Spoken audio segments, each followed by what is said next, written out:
साल तक भाई थे दोनों देश। ये जंग पूरी तरह प्लान्ड है और एजेंडा बहुत गंभीर।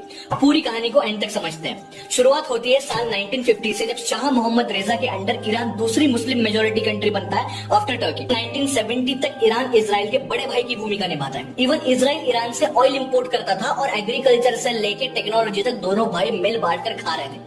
फिर 1979 यानी 30 साल बाद एंट्री होती है आयतुल्ला खोमेनी की, जो स्थापित करता है इस्लामिक रिपब्लिक और शाह से ईरान का कंट्रोल ले लेता है। हाथ में कंट्रोल आते ही ईरान की नई सरकार सारे रिश्ते नाते तोड़ देते हैं इजराइल से और इजराइल को स्वतंत्र देश मानने से तक इनकार कर देते हैं, ये कहकर कि इजराइल लिटिल सेटन यानी नन्हा शैतान है और बड़ा शैतान यूएसए है। एकदम से वक्त जज्बात सब पलट दिए भाई ने। फिर एंट्री होती है पैलेस्टाइन लिबरेशन ऑर्गेनाइजेशन की, जिसको ईरान गवर्नमेंट तेहरान में स्थित इजरायली एम्बेसी को कंट्रोल करने देती है।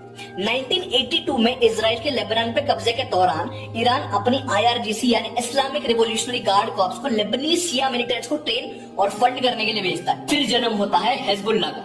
रिपोर्ट्स के हिसाब से 1990 तक ईरान अपना प्रॉक्सी नेटवर्क बढ़ा चुका होता है, जो अब हमास और PIJ के नाम से जाना जाता है। 2014 तक के पीरियड में बहुत सारे ईरानियन न्यूक्लियर साइंटिस्ट और वॉर एक्सपर्ट्स रहस्यमय मौतों का शिकार हो जाते हैं और यह माना जाता है कि इसके पीछे इजराइल की इंटेलिजेंस एजेंसी मोसाद का हाथ है। स्ट्रेट 2023 में हमास इजराइल के साथ सीधी जंग शुरू कर देता है और पूरे मिडल ईस्ट में तब से कियोस की सिचुएशन है।